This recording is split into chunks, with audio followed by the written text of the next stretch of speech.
Hello guys. അപ്പോൾ ഞാൻ ഇന്നലെ കൂളീൻ്റെ കൂടെ സാഹസം കണ്ടിട്ടുണ്ടായിരുന്നു. കുറച്ച് ലേറ്റാണെന്നറിയാം, എന്നാലും സാഹസം കണ്ടപ്പോൾ എനിക്ക് അതിൻ്റെ ഒരു ഒപ്പീനിയൻ പറയാൻ നല്ല ആഗ്രഹമുണ്ടായിരുന്നു. കാരണം ഞാൻ അത്രയ്ക്ക് എൻജോയ് ചെയ്ത് കണ്ടൊരു സിനിമയാണ് സാഹസം. അപ്പോൾ ഇതിൽ അഭിനയിച്ചിരിക്കുന്നത് എന്താ പറയുക, റംസാൻ, ബാബു ആൻ്റണി, നരേൻ, ഗൗരി കൃഷ്ണ, പിന്നെ ശബരീഷ് വർമ്മ, ബൈജു സന്തോഷ്, പിന്നെ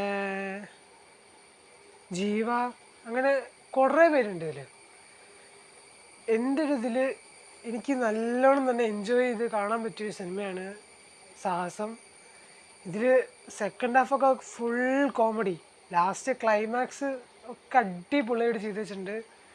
ഇതിൻ്റെ റൈറ്ററും ഡയറക്ടറും ആയിട്ടുള്ള ആൾ പറയുമ്പോൾ, ഇതിൻ്റെ റൈറ്ററും ഡയറക്ടറാണ് എന്താ പറയുക ബിപിൻ കൃഷ്ണ. പ്രൊഡ്യൂസ് ചെയ്തിരിക്കുന്നത് Rineesh K N, musician Bipin Ashok, cinematography Albi Antony, പിന്നെ കിരൺ ദാസ് ആണ് എഡിറ്റഡ്. ഇത് തിയേറ്ററിൽ പോയി കാണേണ്ട ഒരു സിനിമയാണ് എൻ്റെ ഒരു ഒപ്പീനിയനിൽ. എനിക്ക് നല്ലോണം തന്നെ എൻജോയ് ചെയ്യാൻ പറ്റി. പിന്നെ എടുത്തു പറയേണ്ടത് നമ്മുടെ നരേനും ബാബു ആൻ്റണിയും ഇവരൊക്കെയാണ്. അവർ നല്ലോണം തന്നെ ചിരിപ്പിച്ച് അഭിനയിപ്പിച്ചിട്ടുണ്ട്. നല്ല അടിപൊളിയായിട്ട് എനിക്ക് എൻജോയ് ചെയ്യാൻ പറ്റി. ഇതൊരു മസ്റ്റ് വാച്ചാണെന്ന് ഞാൻ പറയുള്ളൂ. കാരണം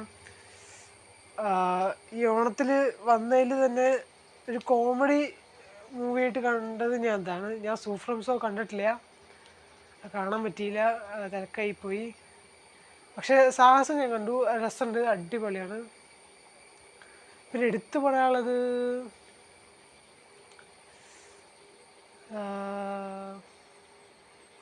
എടുത്തു പറയാനില്ല, എല്ലാവരും തന്നെ നല്ലോണം അഭിനയിച്ചിട്ടുണ്ട്.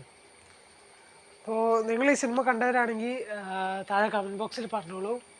നിങ്ങൾക്കിതിൽ ഇഷ്ടപ്പെട്ട ക്യാരക്ടർ ഏതാണെന്നും കൂടി പറഞ്ഞോളൂ. കാരണം എനിക്കിതിൽ ഏറ്റവും ഇഷ്ടപ്പെട്ട് നരേൻ്റെ ക്യാരക്ടറാണ്. എനിക്ക് നല്ലോണം നല്ല ഇഷ്ടപ്പെട്ടിട്ടുണ്ട്. ഒരു പോലീസ് ഓഫീസറായിട്ടാണ് അഭിനയിക്കുന്നത്. അപ്പോൾ നിങ്ങൾക്ക് ഈ വീഡിയോ ഇഷ്ടപ്പെട്ടു ഞാൻ വിചാരിക്കുന്നു. നിങ്ങൾ താഴെ കമൻറ്റ് ബോക്സിൽ സിനിമയെക്കുറിച്ചുള്ള അഭിപ്രായം പറഞ്ഞോളൂ.